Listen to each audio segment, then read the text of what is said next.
আমাদের বর্তমান বাজারে 4 কোয়ালিটির নামাজি আছে। কয় কোয়ালিটির? 4 কোয়ালিটির। বলবো?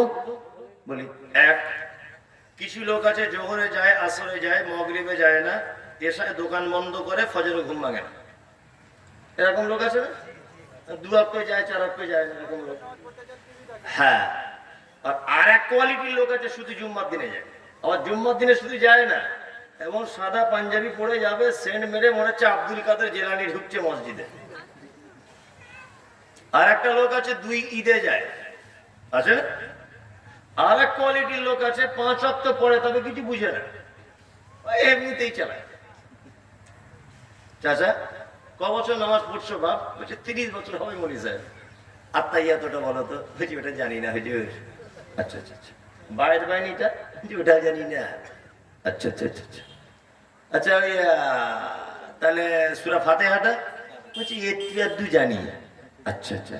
তখন বলছে কানে কম শুনি তো বাপ, চোখে কম দেখি, এত বড় বড় দোয়া কি আর মুখস্থ করা যায়? ওকে 4 আনা কম দিবেন, বুঝতে পেরে যাবে। ও বলছে যে চোখে কম দেখি, তা 20 টাকার নোট 100 টাকা বলে দেন, ও ঠিক ধরে ফেলবে। আপনি ওইখানে ওর বিরুদ্ধে কথা বলুন, এইখান থেকে শুনতে পেয়ে যাবে। ভালো কথা শুনতে পায় না। কি বলছি বুঝতে পারছেন না? আচ্ছা, যে লোকটা বললো আমি কোনো দোয়া জানি না, যে লোকটা বললো কি কোনো দোয়া জানি না, ও আবার দেখবেন আল্লাহু আকবার, রুকুতে গিয়ে আমি বলছি চাচা তুমি যে দোয়া জানো না, তা ঠোঁট গুলো লাটছে কেন? মানে আর এক চিটারে। কি বলছি বুঝতে পারছেন না? মানে এতদিন এই গ্রামের লোককে চিটারি করে হলো না, এবার আল্লাহর সাথে চিটারি করছে মসজিদে। অজস্র মানুষ আছে 2000 আগে। ঠিক বলছি না ভুল বলছি? ঠিক। হ্যাঁ, আমাদেরকে মানুষ প্রশ্ন করে, অনেক প্রশ্ন। কিছু মানুষ আছে আবার তাদের ভোল্টেজ বেশি, রুকুতে সেজদায় যখন যায় পা গুলো এইভাবে রাখতে হয় না, এইভাবে ফাঁক করে না জমা করে?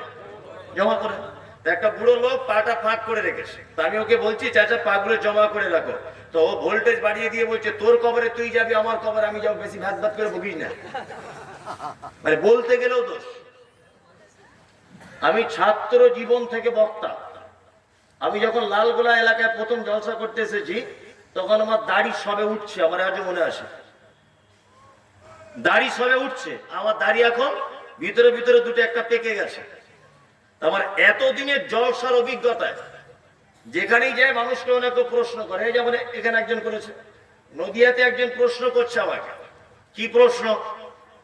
হুজুর আপনারা বলেন কাঁধে 2জন ফেরেশতা থাকে, আমার জানতে ইচ্ছা করছে তাদের খাতাগুলো কোথায় থাকে, তারা যে লেখে খাতা কোথায় থাকে? তো তোর বাপের মাথায় থাকে। শালা বদমাইশ কোথাকার, এটা জেনে তোর লাভ কি? এটা জেনে তোর লাভ কি? এটা তো ঈমানের বিষয়, তাই না? আমি এখানে এসে প্রায় 8 ঘন্টার কাছাকাছি হবে নাকি মসজিদে বসেছিলাম, 8 ঘন্টার কাছাকাছি মসজিদে বসেছিলাম। একটা লোককে প্রশ্ন করতে দেখলাম না হুজুর। মোবাইলে খুব আপনার বক্তব্য শুনি, আমি 2 রাকাত নামাজ পড়ছি এখানে, আমার নামাজ পড়াটা আল্লাহর নবীর পড়ার মতো হচ্ছে কিনা হাদিস কোরআন দিয়ে একটু চেক করুন তো। একটা লোক আমি আজ পর্যন্ত পাইনি। মনির সাহেব আপনি তো এসেছেন, আমি সূরা ফাতিহাটা বলছি, আমার ফাতিহাটা হচ্ছে কিনা একটু চেক করে দেখুন না। মানে ও নিজের ভুল সংশোধন করবে না, মৌলভী সাহেবদের প্রশ্ন করে কি করে গেঁড়া কলে ফেলা যায় সেই ধান্দায় ঘুরছে। কি বলছি বুঝতে পারছেন না? একদম নয়।